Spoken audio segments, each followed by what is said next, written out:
Hello everyone. In this video, I am doing one question based upon the chapter mensuration. First of all, this question is very important. And this question was there as question number 3 in the preparatory assignment of chapter 5 and chapter 10 and chapter 14, which I have already uploaded. Why I am doing this question once again? Because while doing that question, I had taken the length of the pipe as 25 centimeter. So procedure is right of that question also, but here I am doing it with the correct value. So this question, yes, such type of question comes for 5 marks in the exam. So question should be seen very carefully. An iron pipe, जब भी question में pipe की बात की गई तो वो समझना है that is a hollow cylinder. So iron pipe 62 centimetre long. तो आपने सबसे पहले जब भी ऐसा क्वेश्चन एग्जाम में आए तो आपने इसकी फिगर जरूर बनानी है. 62 centimetre. Now it has exterior diameter equal to 25 centimetre. तो ये एक्सटीरियर रेडियस बनेगा जिसे हम कैपिटल आर से डिनोट करेंगे. अगर एक्सटीरियर डायामीटर जो है वो 25 है तो रेडियस जो है वो 25 का हाफ बनेगा, यानी 12.5 सेंटीमीटर बनेगा. और ये आउटर रेडियस होगा और उसकी जो थिकनेस है उसे हम स्मॉल टी बोलते हैं. तो टी कितनी दे रखी है देखो जरा क्वेश्चन में, इट इज गिवन 1 सेंटीमीटर. तो हम इनर रेडियस फाइंड आउट कर सकते हैं जिसे हम स्मॉल आर बोलते हैं. ये कैसे निकलता है?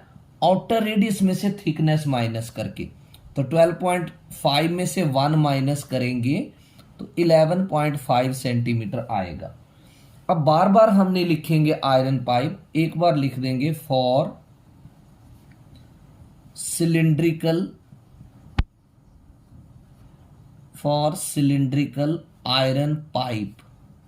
For cylindrical iron pipe. ये अंडरस्टूड है, ये आयरन पाइप जो है वो हॉलो सिलेंडर की फॉर्म में है. तो सबसे पहले लिखेंगे लेंथ जिसे हम एच से डिनोट करेंगे. It is equal to 62 centimetre. अब इसका एक्सटीरियर भी लिख सकते हैं, आउटर भी लिख सकते हैं. एक्सटीरियर डायामीटर, इसका जो एक्सटीरियर डायामीटर है वो क्वेश्चन में कितना दे रखा है? 25 सेंटीमीटर. तो एक्सटीरियर रेडियस निकाल लेते हैं. एक्सटीरियर रेडियस जिसे हम कैपिटल आर से डिनोट करेंगे, ये आएगा 25/2 सेंटीमीटर, यानी डिवाइड करने पर 12.5 centimetre. Now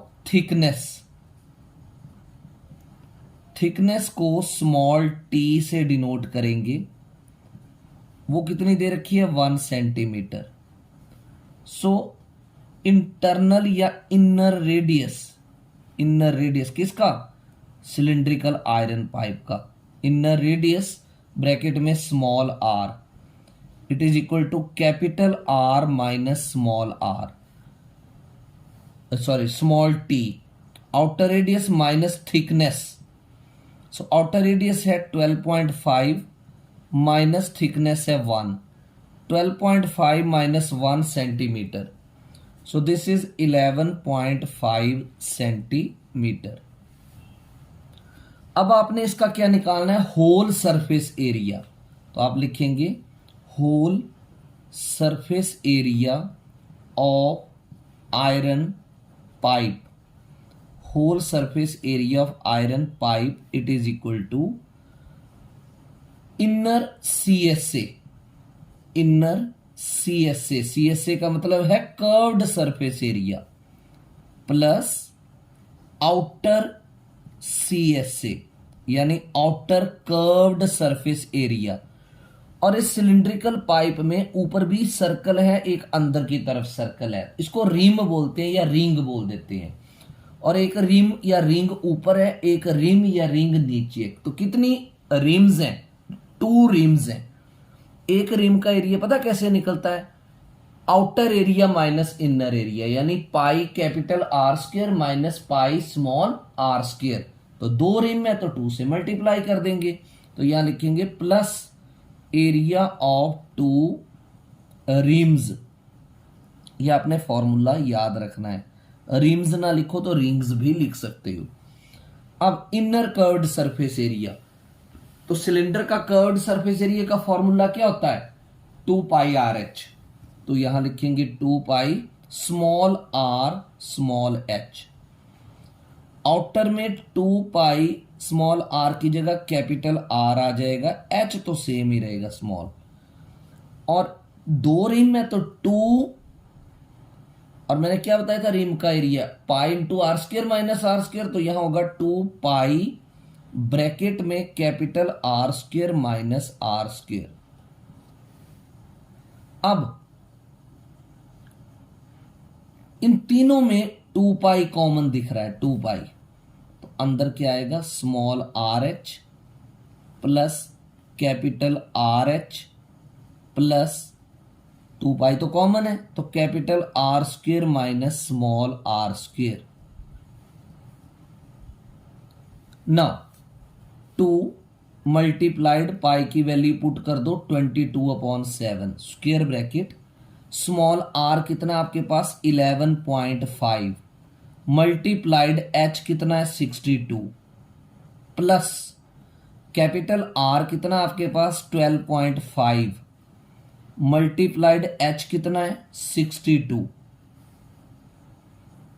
now plus R square, तो कैपिटल आर है आपके पास 12.5 और उसका whole square minus small R है 11.5 तो उसका होल स्क्वायर हो जाएगा, ब्रैकेट क्लोज।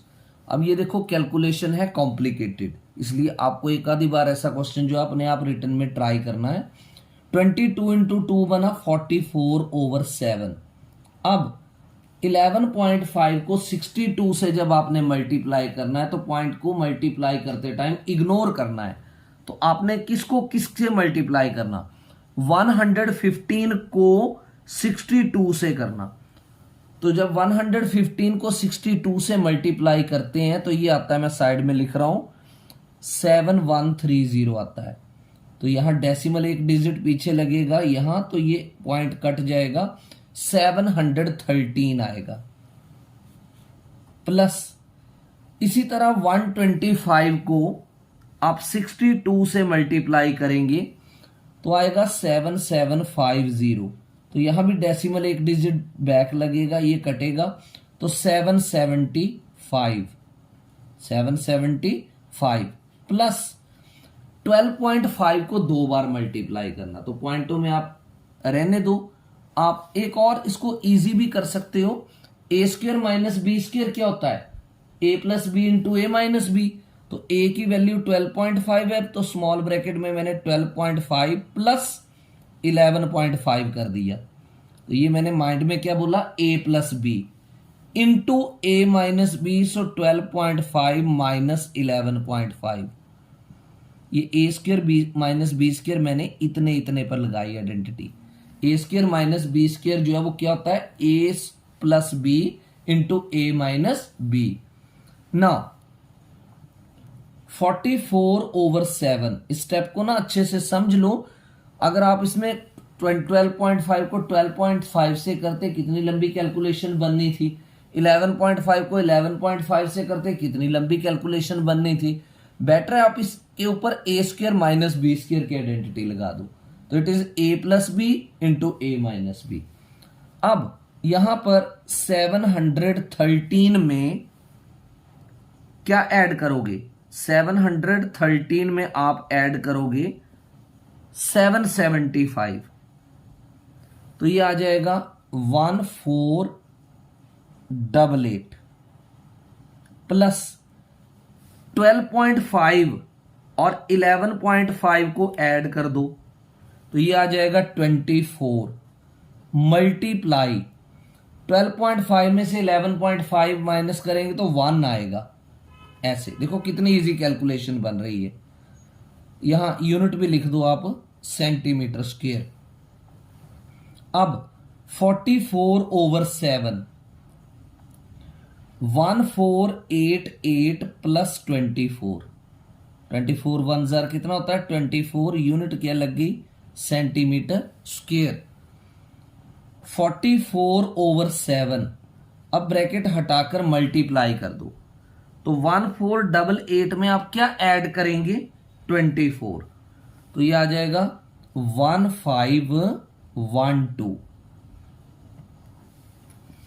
अब 7 से ये कैंसिलेशन हो जाती है, देखो कैसे, 7 वन जार 7, 7 वन जार 7, 7 टू जार 14 होते हैं ना, तो 2 लिखोगे, 7 टू जार 14, 115 11 बन गया, 7 वन जार 7, 4 11 42 बन गया, 7 6 जार 42, यानी आप 1512 को 7 से कैंसिल करोगे तो क्या आएगा 216, और 216 को 44 से मल्टीप्लाई कर दो तो ये आएगा 9504 सेंटीमीटर स्क्वायर आंसर।